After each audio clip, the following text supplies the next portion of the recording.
La OM1 Mark II es la cámara más avanzada de OM System que me ha retado para utilizarla en fotografía de naturaleza. No te lo voy a negar, no soy un experto en esta materia, aún así, tengo que reconocerlo, la cámara me ha facilitado bastante las cosas, me parece una disciplina muy complicada, sobre todo porque hay que tener una cosa de la que yo carezco y es mucha paciencia. He estado haciendo fotos a aves, yo que estoy acostumbrado a fotografiar, a hacer vídeo a personas que puedes controlar los movimientos, las aves son completamente impredecibles. También he venido al Pirineo aragonés a probarla con distintos animales en un parque faunístico. Voy a ponerle la tapa a la cámara, así que voy a contarte cómo ha sido mi experiencia utilizando la cámara micro 4 tercios más avanzada para fotografía que existe en la actualidad. Que además estoy pensando, mientras le das ahí bien fuerte al botón de suscribirte y a la campanita, no es la primera cámara de este tipo que pruebo. No sabría decirte sin marca porque probé lo voy a leer, Olympus OMD EM5 Mark III. La probé en 2019, sí, antes OM System era Olympus. Y la verdad es que han cambiado las cosas bastante desde esta fecha. Como sabrás, OM System utiliza en sus cámaras sensores micro 4 tercios. Para el tipo de cámara que es, para el tipo de fotografía al que está orientada, principalmente para fotografía de naturaleza y fotografía deportiva, tener un sensor de este tipo le da realmente una ventaja.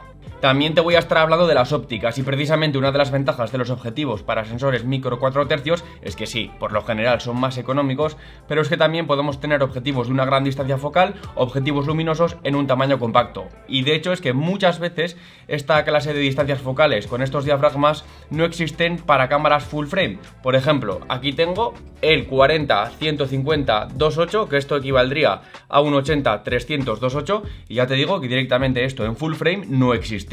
En la OM1 Mark II tenemos un sensor apilado de 20,4 megapíxeles, que me parece un acierto por dos motivos. El primero es que cuanta menor resolución, mejor gestión de la ISO. Me parece un buen equilibrio, luego te hablaré más de esto. Y segundo, como es una cámara muy rápida, hace ráfagas de alta velocidad.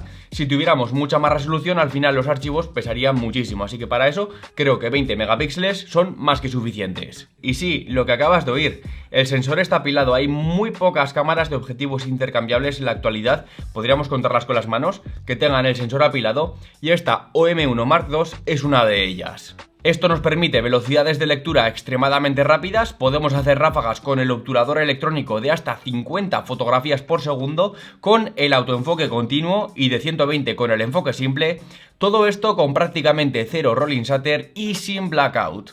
Es una máquina que puedo recomendarte sin ningún problema que utilices con el obturador electrónico, porque además de estas velocidades de lectura tan rápidas y conseguir estas ráfagas, para fotografía de naturaleza cuanto menos ruido mejor. Y si hablamos del enfoque automático, la verdad es que la experiencia muy buena. Tiene un sistema de enfoque híbrido de detección de fase y por contraste con más de 1000 puntos. Está muy bien, utilizándolo para fotografiar a aves, que luego te enseñaré más animales, el seguimiento lo hace realmente bien. Junto con el sistema de enfoque predictivo por inteligencia artificial es capaz de detectar personas, coches, aviones, trenes, aves, caninos y felinos.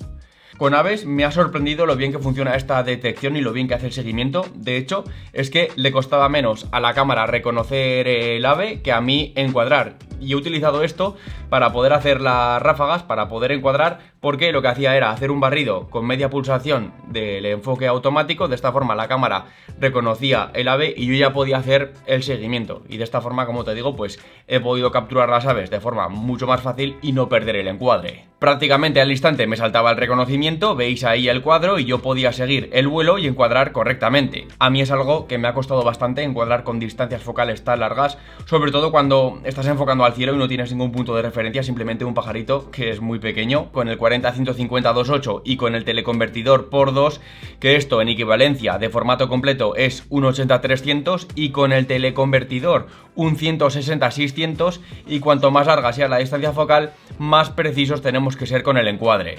Y como te digo, al final he abusado entre comillas del buen sistema de enfoque automático y del reconocimiento a aves de la OM1 Mark II porque era muy complicado. Es lo que te estaba comentando, enfocar al cielo si no tienes ningún punto de referencia es lo más complicado. Si ya tienes algún árbol, si tienes algún poste, algo simplemente para que te sirva para calcular las distancias y saber dónde están colocadas las aves, ya es mucho más fácil. Pero bueno, para enfocar al cielo, la verdad que me ha venido muy bien el sistema de enfoque automático y el reconocimiento a aves. También he estado probando esta bestia, el 150-600 f5.6.3, el último objetivo de OM System, que equivale a un 300-1200 milímetros en formato completo. Esto lo hace ideal para capturar aves a distancia sin perturbar su entorno. Aunque tiene un largo alcance, es relativamente compacto y ligero, pesa aproximadamente 2 kilos. La estabilización óptica del objetivo combinada con la estabilización del cuerpo de la OM1 Mark II permiten obtener imágenes nítidas incluso a 600 milímetros. Durante mis pruebas he podido capturar aves en vuelo y posadas con una nitidez impresionante. El sistema de enfoque automático es rápido y preciso, una característica esencial para la fotografía de aves, donde los sujetos pueden moverse de manera impredecible. La OM1 Mark II, con su enfoque rápido y seguimiento de sujetos, se complementa perfectamente con este objetivo. La calidad de imagen es excepcional en todo el rango focal, las plumas de las aves y los detalles finos se reproducen con una claridad sorprendente, aun siendo un teleobjetivo tan largo. Además, el objetivo, al igual que la cámara, es resistente al polvo y a las salpicaduras, lo que es ideal para fotografiar en exteriores, incluso en condiciones climáticas adversas. Es más, puedes combinarlo con el teleconvertidor por 2 para llegar a una distancia focal equivalente de 2400 milímetros. Yo no he probado nunca una distancia tan larga, ofrece un alcance increíble, estabilización efectiva y una calidad de imagen superior, haciendo que capturar la belleza de la vida salvaje sea aún más fácil y gratificante. Además te estaba comentando que el sistema de enfoque también es compatible con perros y gatos. La detección funciona muy bien con caninos y felinos, pero realmente también es compatible con otro tipo de animales, porque en el parque faunístico la estuve probando con ciervos, cabras montesas, bisontes, toros, caballos e incluso osos. Como te comentaba, la cámara cuenta con el sensor estabilizado. Es una muy buena estabilización, según Olympus, de hasta 8 pasos. Muy bien, pero es que, siendo sincero, llega a un punto donde la estabilización, sobre todo para fotografía de naturaleza, para fotografía deportiva, ya no es tan relevante, porque al final date cuenta que para poder capturar animales, vehículos que se están moviendo muy rápido, vamos a utilizar por lo general velocidades de obturación altas para poder congelar el movimiento. Entonces sí, muy buena estabilización, pero bueno, para esto vas a tener que subir la velocidad. Aún así, por supuesto, nos podemos aprovechar de esta estabilización, por ejemplo, para hacer fotografía de paisaje con un teleobjetivo a mano alzada. Sin estabilizador óptico, solo el de la cámara, he disparado a un 25avo de segundo sin trepidaciones a mano alzada, lo cual es una pasada para fotografía de paisaje, por ejemplo. Para escenas estáticas, yo que estoy más acostumbrado a utilizar cámaras de formato completo, claramente los sensores micro 4 tercios a día de hoy ofrecen por lo general una estabilización superior. Para que veas mejor cómo funciona la estabilización, por aquí la tienes en vídeo, de nuevo en 150 milímetros, con el teleconvertidor únicamente actuando el estabilizador del sensor de la OM1 Mark II. En concreto, disparando en el parque había zonas con bastante penumbra, tenía que subir la velocidad de obturación para que me salieran bien enfocados los animales, así que tuve que compensar subiendo la ISO. Tiene una buena gestión, ya sabes que esto del ruido depende de lo que tú mismo des por válido, pero bajo mi punto de vista, hasta ISO 6400 es aceptable, que ya es un ISO bastante alto. A ISO máximo nativo de 25600, obviamente va a generar ruido, nunca hay que llegar a estos extremos. Yo te recomendaría no pasar de ISO 2500, 3200, lo cual para un sensor micro 4 tercios está muy bien. Aún así, la cámara tiene disponible una opción de reducción de ruido. En las últimas versiones de Lightroom ya tenemos disponible la reducción de ruido por inteligencia artificial, que es una auténtica maravilla. Así que yo, sinceramente, para fotografía, si tienes que subir la ISO un poco, tampoco me asustaría porque podemos compensarlo perfectamente. Y personalmente, vale, es una cámara principalmente pensada para fotografía de naturaleza. De hecho, OM System así la anuncia, pero creo que todo esto que hemos estado hablando lo podemos aplicar perfectamente para fotografía deportiva. También he estado probando la cámara para hacer fotografía macro. Quedé con unos amigos para cenar en casa e improvisamos una sesión al reloj de uno de ellos. Con el 90 3,5 y una magnificación de 2 aumentos, lo mismo, una ventaja de ser micro 4 tercios, un 90 milímetros en sensor de formato completo tendría una magnificación de 1:1 a escala real. Y aquí tenemos el doble, un 180 milímetros con magnificación 2:1. Hace unas semanas subí un vídeo reflexionando sobre el tamaño del sensor, reflexionando si una cámara, por el mero hecho de tener el sensor más grande que otra, iba a ser mejor o peor. Bueno, lo centraba en sensores de formato completo y en sensores APS-C. Más de uno me preguntasteis en los comentarios y exactamente lo mismo podemos aplicar a sensores micro 4 tercios.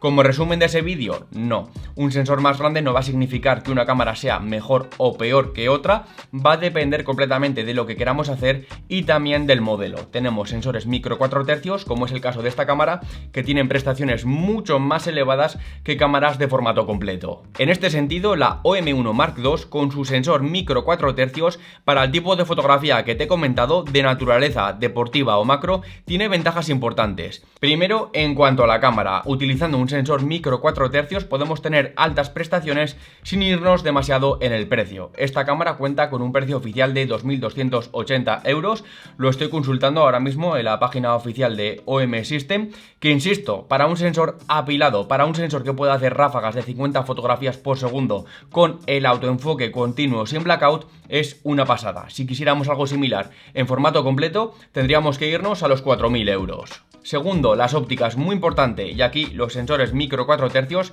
tienen una gran ventaja en las distancias focales largas, ya que tenemos teleobjetivos que son más compactos, más luminosos y también más económicos. Por ejemplo, como te decía, el 40-150 2.8, que equivale a un 80-300 f2.8 en full frame, es que directamente no existe. Tendríamos el típico 70-200 f2.8 y además que también son bastante más caros. Este objetivo creo que cuesta unos 1.200 euros, que es menos que lo que puede costar incluso la versión 70-200 f4 para full frame. De hecho, mira, esto es un 70-200 f4 para formato completo y aquí comparándolo con el 40-150, aun siendo más luminoso, el micro 4 tercios es bastante más pequeño y también, como te digo, más económico. ¿En qué son peores los sensores micro 4 tercios? Pues bueno, a igualdad de condiciones tenemos más profundidad de campo, es decir, todo aparece más enfocado. Tenemos, por así decirlo, mayor dificultad para desenfocar el fondo. Pero también para el caso concreto de distancias focales largas, date cuenta que aquí tenemos un objetivo que es f2.8 y tiene un rango de distancias focales que te estaba comentando que no existe en full frame. Tendríamos que irnos a por objetivos menos luminosos. Y aquí, pues realmente las cosas se compensan, porque aunque en un sensor micro 4 tercios tengamos más profundidad de campo, esto para el tipo de fotografía de naturaleza nos da un poco lo mismo, pero es que seguimos teniendo la luminosidad f2.8 y aunque aquí en esta cámara a priori podamos tener una peor gestión de la ISO que en sensores de formato completo, al utilizar ópticas más luminosas se compensa. Quería dejar para el final otras cuestiones de la cámara. En concreto, en cuanto a la ergonomía, me ha parecido muy bien diseñada. La cámara en sí no es grande, pero la empuñadura sí que la han hecho muy ergonómica. Se agarra muy bien, los dos diales además son de goma para que los puedas accionar incluso usando guantes. Importantísimo, cuenta con joystick, para mí es imprescindible, y también quiero destacar el botón dedicado para el modo de enfoque y el modo de disparo, porque hacen que el manejo de la cámara sea súper rápido y te puedas adaptar fácilmente a cualquier situación. Yo esto no lo he puesto a prueba porque la cámara me la ha prestado OM System. También tengo que decirte que si fuera mía no lo hubiera hecho, pero estas cámaras son bien conocidas por el gran sellado que tienen. Seguro que has visto vídeos de gente que las llena de barro en la naturaleza y directamente las limpia con una ducha echándoles un chorro de agua. Otros aspectos, el visor está muy bien, 5,7 millones de píxeles en un buen tamaño para usarlo con gafas incluso de sol, no he tenido problemas y por cierto la pantalla además de tener buena resolución de 1,6 millones de puntos, también puedes visionarla sin problemas con gafas polarizadas en horizontal o en vertical. Es algo que me pone un poco nervioso cuando uso cámaras y me tengo que quitar las gafas porque además yo soy miope, así que punto positivo para OM System. También me ha llamado la atención que la vida útil de este obturador mecánico está en nada más y nada menos que 400.000 obturaciones. No hemos hablado del apartado del vídeo, sinceramente, no es una cámara orientada a esto, aún así puede grabar en 4K a 60 fps en logarítmico, que no está nada mal, consigue buenos resultados, pero la OM1 Mark II, si destacan algo, es en fotografía de alta velocidad. Creo que OM System ha sabido aprovechar muy bien las ventajas de los sensores micro 4 tercios para desarrollar la OM1 Mark II. Al final tenemos una cámara con grandes prestaciones, una cámara que es de lo más potente que tenemos hoy en día para fotografía de naturaleza, para fotografía deportiva, y no hay una cámara que te ofrezca más prestaciones por menos que la OM1 Mark II. Por mi parte, nada más. Si te ha gustado este vídeo, pues ahora lo que tienes que hacer es darle ahí bien fuerte al botón de suscribirte y a la campanita. Yo soy Javi y nos vemos en la próxima.